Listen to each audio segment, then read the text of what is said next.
afternoon, everyone. I am Falguni, and you are watching Candidate Cicerone live. We are doing 46th episode today, a journey which we started last year doing talks around various topics in fashion, textiles, probably styling. We went into architecture, interiors, and this year, with the pandemic, we also expanded our category and we felt wellness was one subject which we would love to talk about. And so that prompted us because there were a lot of discussions happening around. Everybody was talking about following a healthy lifestyle, turning vegan, and that got our interest. We've all heard the term vegan. There are a lot of people, maybe somebody who you know around you who's following veganism, and then we don't know what to do about it. You know, the idea that you have to stop milk and cheese and ghee, all of those kind of completely scare you, you know, even if you are a vegetarian, like a true blue vegetarian, still those idea kind of scare you. And that kind of made us think that who do we speak to, you know, because we want to know about veganism. Well, yes, there are a lot of articles on internet, but how about speaking to someone who's already here, who's enabling all of the movement around here in Ahmedabad, and who better than Preeti Kapasi? So we welcome on our show on 46th episode at Candidate Cicerone Live, Preeti Kapasi, who is a vegan enabler and founder of the Vedic Kitchen. Welcome to the show, Preeti. Thank you so much, Falguni. It's my pleasure to be here. I'm so glad we found you. And for everybody else, let me introduce for all of you who have been part of food groups, and I'm sure you already know what Preeti does. But for the rest of the audience who is new to this entire show concept and what Preeti does, let me give you a little brief. She's a vegan enabler. In her education has been in economics, and she has worked earlier in banking, airlines, HR, and retail career, quite different to what she's doing right now. And with her finding, you know, last 4 years ago, she kind of stumbled upon a change in her life that prompted her to get vegan. And since then, she has been following this plant-based diet and facilitating a lot of people to transition towards this plant-based diet. And she is constantly dedicated to doing this thing by workshops and by conducting demonstrations, and she caters to people's food needs as well and provides consultancy even to restaurants to sensitize them towards the vegan menus. For all of you, to give a little context in the celebrity term, celebrities like Virat Kohli, Anushka Sharma, Sonam Kapoor, and Shahid Kapoor, and a lot of such celebrities are already going the vegan way, and it is one of the most celebrated movements right now. So, Preeti, without any further ado, can you first tell us what exactly is veganism and when did it start? What is its origin about this movement? Okay. It's my pleasure to be here today and addressing all the Cicerone members. I've been seeing a lot of your posts lately, especially the Handloom Day. I think all my friends were posting. So it's a group which has been, it's a forum which has been lately in, as you could say, in Charcha. And it's my pleasure today to sit here and address your members. Now, coming to veganism, now most people think that veganism is a concept which is a foreign concept, that this is something which the West has given to India. Now, I beg to differ there. Now, if you see veganism, what is veganism? Veganism is basically a way of life where we are trying to reduce the cruelty. Now, there's no way we can eliminate cruelty from the world. The day a human being is born, we are exploitative by nature. We are consumers and we tend to exploit, whether it is environment, whether it is animals, anything that is there, we tend to exploit it. Exploitation always has some amount of cruelty involved in it. If you go back to what our Indian culture is, or what we even stand for today, we stand for ahimsa. If I had to say what is veganism, veganism is ahimsa. Simply, a lot of people get irked by the term vegan, and I tell them, "मैं vegan नहीं हूँ. Don't call me vegan. I am just somebody who is living on this earth, trying to ensure that um, least amount of cruelty towards animals, towards nature, towards other human beings is perpetuated by me. And that's all that veganism is. It's a lifestyle. It's Hmm. not a food. It's not a diet. It's not a fad. It's not something which is going to like a sorry to mention this, but a keto or a paleo diet or whatever. It's not something which is a diet. Now, all the celebrities that you mentioned, they are all on a diet. Yeah, There's a difference between something called a plant-based diet and a veganism. right, Plant-based diet is just that I am very conscious about my food choices. right. But veganism is far larger. It encompasses a complete lifestyle where we don't use any makeup which is tested on animals. We don't use any makeup which is got animal ingredients. We don't wear silk, wool, even to the extent pearls. We would not use crockery which is made of bone china. So it goes very deep. Now, this is exactly what ahimsa is about, that we don't harm any other animal for our own needs. That's what simply veganism is about. Right, right. That's quite interesting how you mentioned that it kind of encompasses a lot of other areas than just beyond diet. So tell me, how did you get introduced to the whole philosophy of being vegan? What prompted you to get into that? Were you always a vegetarian, or how was your journey like? Okay, I'm born into a Jain family. Now, I'm not very frankly a very religious person, but what I would call myself is a more spiritual person. Mm-hmm. It's not I won't follow something blindly just because my religion says it, because I always believe that things have to evolve over a period of time, and whether it is religion or anything else, if it doesn't evolve, it's going to lose the appeal to the majority. And yes, I was brought up as a vegetarian. I have never consumed meat or eggs in my life, but that did not take me to the path of veganism. I was very happily till 4 years back having everything dairy. I loved my cold coffees. CCD was my favorite hangout. I loved my paneers. I loved my desserts. I loved all that stuff, but I left it despite loving all that because of what I saw with my own eyes. Now, I happen to do a lot of animal rescue, and I'm also a feeder in my area, which means that we feed the dogs in our area, we take care of their sterilization, their welfare. And there was a pack of dogs which was living in one of the gaushalas here. You know, the typical smaller gaushalas we have around the town with 10, 12 cows, and I used to visit that very often because there were about a pack of 10, 12 dogs living there. I used to feed them every day. And typically one day one calf was born, and you know, any animal's baby is really, really adorable, really cute. And you want to go and play and touch, and you know, it's just very fascinating. I mean, birth of a child in any species is something very, very fascinating. Yeah. So I want to go and play with that little calf, just pet him because his skin was so pristine white and she was so soft. He was so soft. I just wanted to kind of pet him. And I saw that he was tied far away from the mother. So I asked the lady of the house as to why he was tied far away, not next to the mother, because obviously a child needs to drink milk. And she said, "नहीं वो बीमार है." And I said, okay, I mean, I don't know. I don't come from a family which has reared animals ever, so I have no clue. But what I could see was the child wanted to go to the mother. And the mother was very agitated because the child was so far away and she couldn't feed him. And he was crying out for her. That was day one. Day two, the calf was just lying on the floor and on the ground, and it was pretty dirty. And he was just, you know, I'd say sobbing. And I said, I thought maybe they were too poor to afford the treatment. So I offered and I said, यदि आप doctor को नहीं बुला सकते हो तो मैं बुला देती हूँ.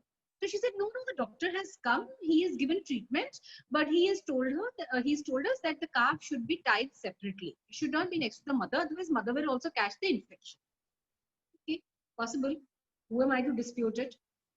Third day, the kid was lying lifeless.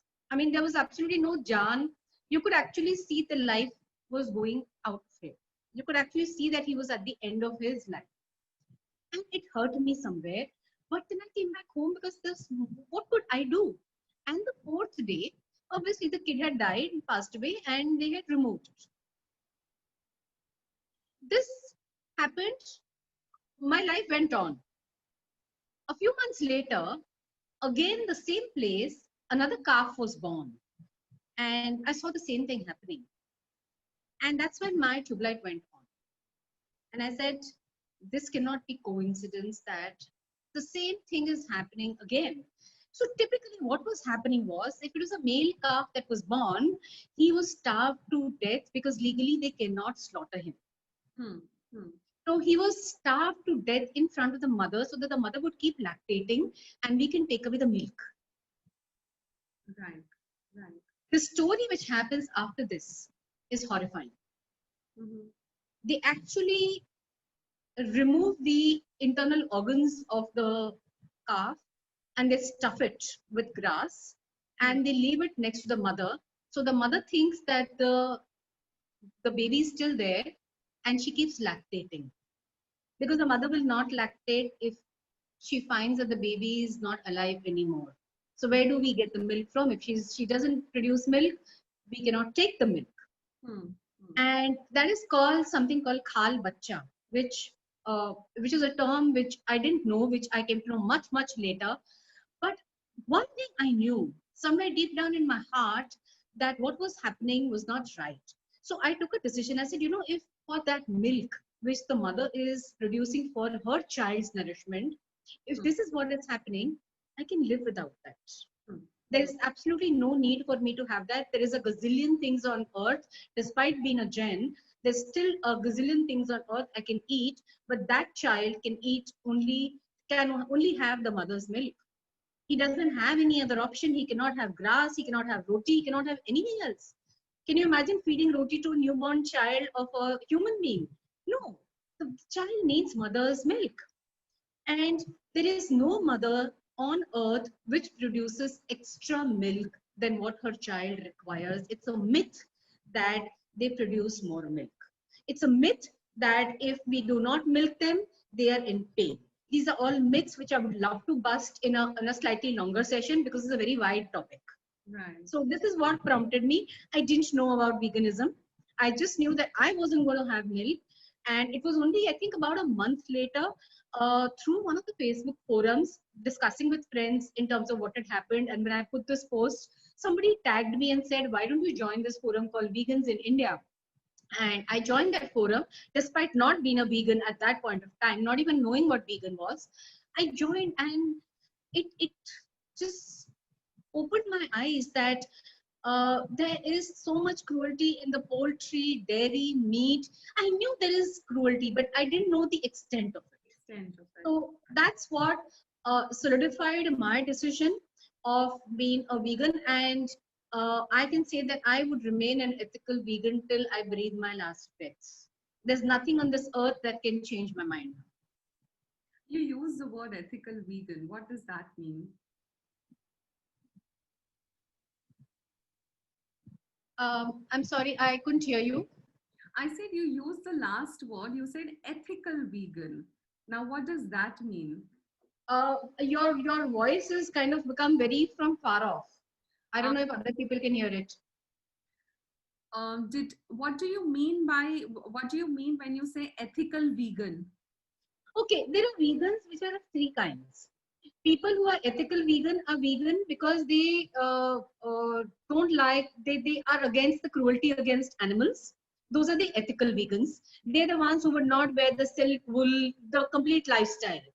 Then there are dietary vegans. Now, these people are dietary vegans or they are on plant-based diet because milk, contrary to popular belief, is detrimental to our health and not good for our health. Right. We've been brought up since childhood to understand that our calcium, protein, B12, a lot of these things come from milk, which is a myth.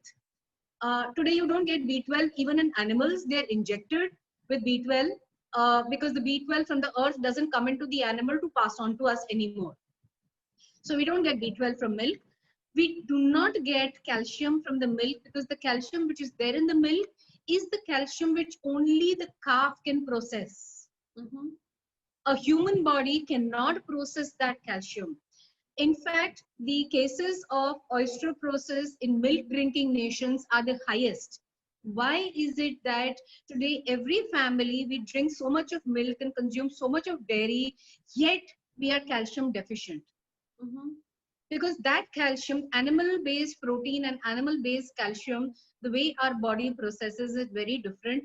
It, instead of alkalizing our body, acidifies our body, which leaches the calcium from our bones. That's why our bones are weaker, and you will find that it's a plant based calcium which is far more suitable to our body than a animal based calcium. Interesting. I would And love to. today, some of the leading causes of cancer, especially breast cancer, prostate cancer, acne, cirrhosis, kidney function failures, all these are because of milk. And not just because of milk, also because of the antibiotics that have gone into the animals because of the animal farming, because of all the oxytocin which has gone into the animals, because the animals are going through severe stress. So stress hormones are getting passed on into our diet through their milk. So a lot of these things we have not thought about ever. Hmm. Right, right. I get that. So tell me, what is your view? Why? Because I was going to kind of go through this veganism question answer with you. I also ended up reading quite a lot about it. There's another debate that is going on about, have you rightly mentioned, there is ethical and then there is environmentally conscious. The third one is the environmental, yes. Yeah, the environmentally conscious vegans.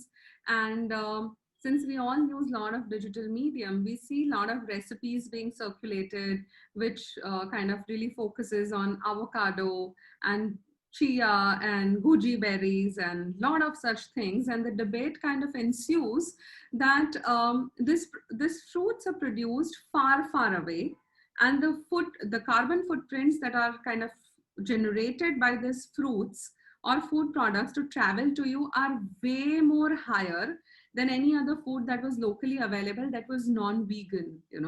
So what's your take on that? What would you kind of... Okay. I'm going to answer two questions here, one which you didn't ask and one which you asked. One, all the recipes that you're seeing circulated, most vegans don't use them. All right. They are Instagram friendly and pin worthy, is that it? Absolutely. We do not eat that food on a daily basis. We are consuming more local, more sustainable products. We are having for our calciums more of sesame and palak and stuff like that rather than having avocados. I mean, avocados are 800,000 bucks, 1,200 bucks a kilo. Yeah, Most people can't afford it. absolutely. And those are not the kind of food. Now, that's the kind of food today everybody is having, whether you're a vegan or not vegan, but that's a restaurant food. Okay. That's how many people are going to make guac at home? Very few. Not even 5% of vegans make guac at home. Yeah, We would rather have something which is a fresh salad with just a dash of salt, lemon, and pepper. yeah, yeah. So actually, it's a myth. We do not eat those fruits. We do not eat a lot of these fancy vegetables that you hear about in the recipes. And when we actually cook a lot of those recipes, we actually convert them to more local products. Substituted. So we are not chasing kale. If I were to come across a recipe with kale, I would put palak instead. Right, right. So it's a myth that people are chasing those recipes. Those are, as you said, very Insta-friendly recipes and pictures. Second, I will come back to is that a lot of people think that, see what happens is every time something new comes up, there'll always be people for it and against it. Right. So the people who are against it, um, against the veganism, have probably not understood what veganism is about. They somehow feel threatened. And I don't think there is any need to feel threatened about any diet, any lifestyle at all. Instead, you need to see that in your house, you're actually consuming a lot of default vegan anyway. a lot of our Indian food, South Indian food, 80 to 90% of South Indian food is default vegan. They use a lot of coconut milk and not dairy milk. And if you see, a lot of Chinese food in our diet is vegan. A lot of Mediterranean, Mexican minus the cheese, all that is vegan already. All our aloo ka sabzi, bhindi ka sabzi, torei, galka, dudi, all these are vegan. All our dals are vegan except for the dal makhani. So this is the food that we are having every day. It's how can it be environmentally detrimental? Because do not change the Western diet. We have to be vegan with our own Indian diet. Right. Yes, we can indulge on those things, but they cannot be part of our daily diet. It's impossible to sustain it. Right. Now, coming to the people who are today in the Europe, the vegan trend which is there is primarily due to the environmental concerns. The carbon footprints which animal farming has is extremely high, extremely high. It's higher than the aviation, it's higher than the transport industry. The methane gas emissions are today killing our environment. The manure, the fertilizer which the animals are secreting are destroying major farmlands. And you would be surprised to know that 70% of the farming land, the produce goes for animals and not for human beings. 70%. That's why forests are being cleared, is for animal farming and to grow fodder for animals and not for human beings. So if this farmland was taken back, and I'm not saying go and destroy all the animals in one shot. No, just stop breeding them. Just stop artificially inseminating cows like crazy. Stop doing the poultry and duck farming. Let it come to the natural stage where nature takes over and let it taper off. Nature will always find its own balance, is what we saw during this lockdown. Nature took the power back from us. They said, you stay at home. This is my property. I'm taking it back from you people. So I hope that people learned something from the lessons of this lockdown. Yeah, absolutely. So if somebody wants to, a person wants to get into the vegan philosophy and the vegan lifestyle, how would you help them transition towards it? Like, could you give 3-4 tips to kind of start with? Okay, we have a Facebook group. It's called Vegan Club Ahmedabad and Vadodara. They can join it. You don't necessarily have to be vegan, but yes, you cannot post anything non-vegan on it. We have a WhatsApp group. We have people who can mentor you. We have a WhatsApp group which is very active, where we share recipes. You have problems, simple things like chai kaise banaye, coffee kaise banaye, paneer nahi use karna hai to kya use kare. Simple questions. There is no stupid question. There is no stupid answer to these things, because these are just queries, and we help people with these. Forget about the paid workshops. Within the community, you can just get so much of information for free.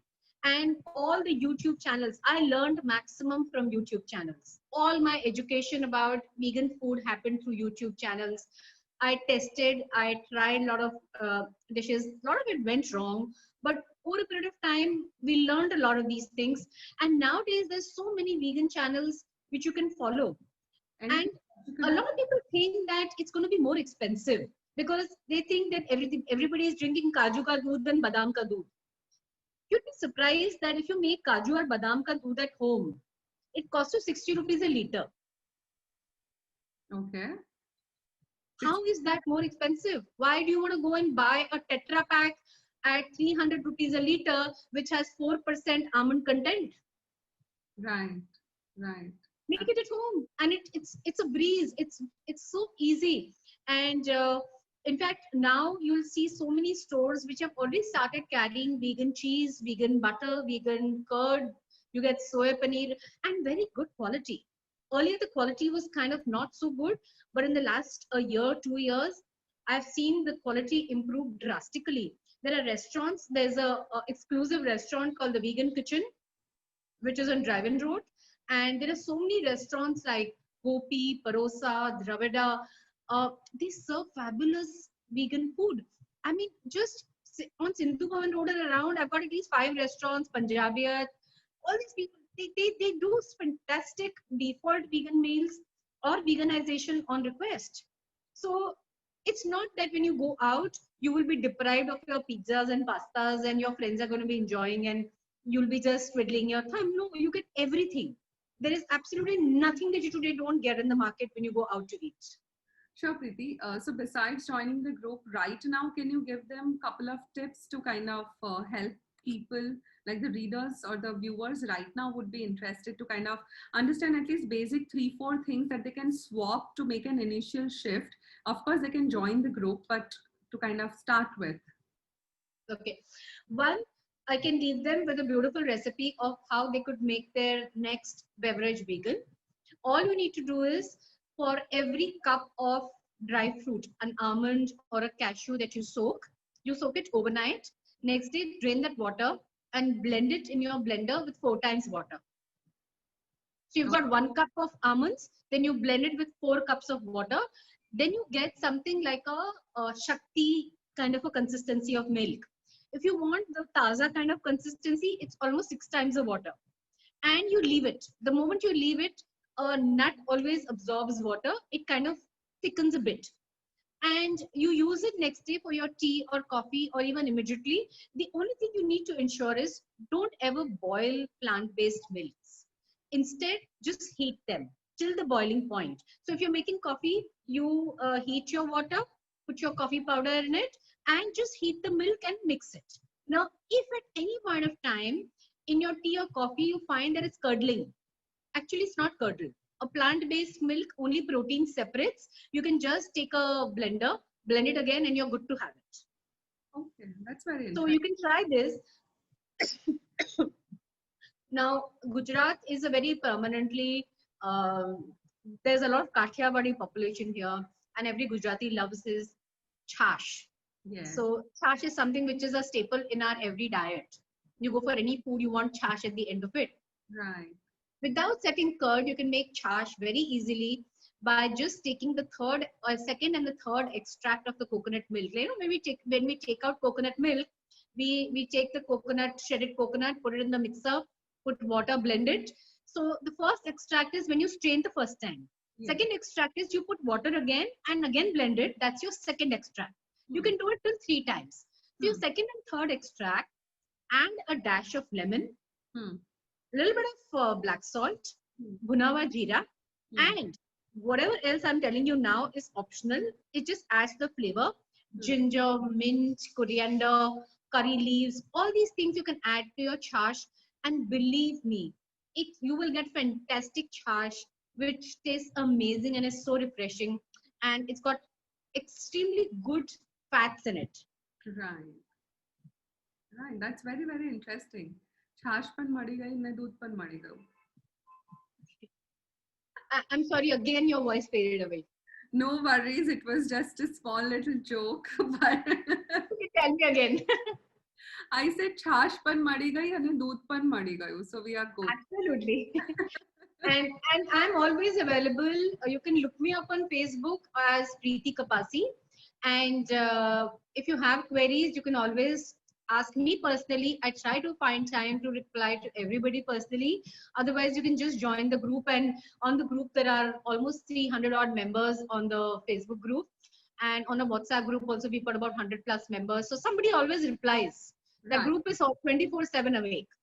Absolutely, absolutely. So, no, I'm sure people would be interested. Whoever is interested in following the lifestyle, the philosophy, whether you want to get into it because you want to become an ethical vegan, or you want to get into it because you are an environmental vegan, or because you want to go because it's plant-based diet. You know, probably Preeti is your right resource who can help you out with the transitions. And I think it has been super interesting to speak to you, Preeti. The queries have been answered. I think now it's about that one push that a person needs to kind of have to to shift towards a different kind of lifestyle. It's just that there's a lot of social conditioning involved in our life, everybody's life. And it's challenging to challenge what you've been brought up with. But I think a lot of us do know already that this change is coming.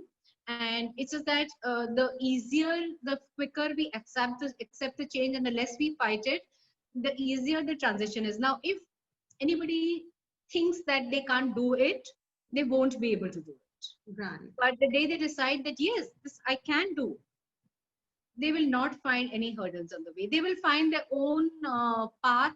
They will find their own answers. Nobody can hold your finger very frankly and take you through it. It has to come from within you. Absolutely. Absolutely. Food choices are such, Yes. especially. Oh, by the way, there is a beautiful store which is there in Ahmedabad. Somebody wants to shift to vegan and cruelty-free makeups and personal care, hair care products. There is a brand called IBC. Now, IBC has a flagship store which is on CG Road. You can just Google it. Earlier it used to be called IBC Halal, but now it's called IBC something. Halal is nothing to do with food basically, which we all think halal is about killing an animal the way animal is killed. Actually, halal is something totally different. So you can go to their site. They've explained very nicely what halal actually is, and you can go to the IBC store, and they've got everything from your makeups to conditioners to shampoos, everything, the whole range of products, hair dyes. I mean, everything is today animal tested. Why do we want to, perpetuate cruelty on some poor animal just because I want to look beautiful? Right. Right. That's a good one. I think you're talking about IBA. Yeah, IBA, correct. IBA Halal store. Yes. IBA, then they've got lovely products. The quality is excellent. There are a lot of other products you can look up. You can go to a site called Vegan First. Now, Vegan First is a site where you will be able to find a lot of vegan resources for different cities. Because today we are sitting here with not just probably Ahmedabad viewers, but we probably have viewers from other cities too. So if you need to find resources in your city, go to Vegan First. And Vegan First has everything about food and non-food. And even the PETA site, you'll be able to find a lot of information. Fantastic. Thank you so much, Preeti. It has been such a pleasure having you with us and getting introduced tiny wee bit into the world of veganism and how one can make that transition. So we really hope that the viewers, whoever gets interested into it, go, where to go, who to ask, and which groups to join and which resources to check out. So thank you. And we will be back again next week, continuing the conversation. Next week is going to be a fantastic discussion around how to make conscious choices on daily basis. And we have a fantastic speaker coming up, but we will divulge the details soon, later enough. Thank you, Preeti. Thank you so much, Falguni. And I would like to thank the Cicerone platform also. We're glad. We're glad. Thank you.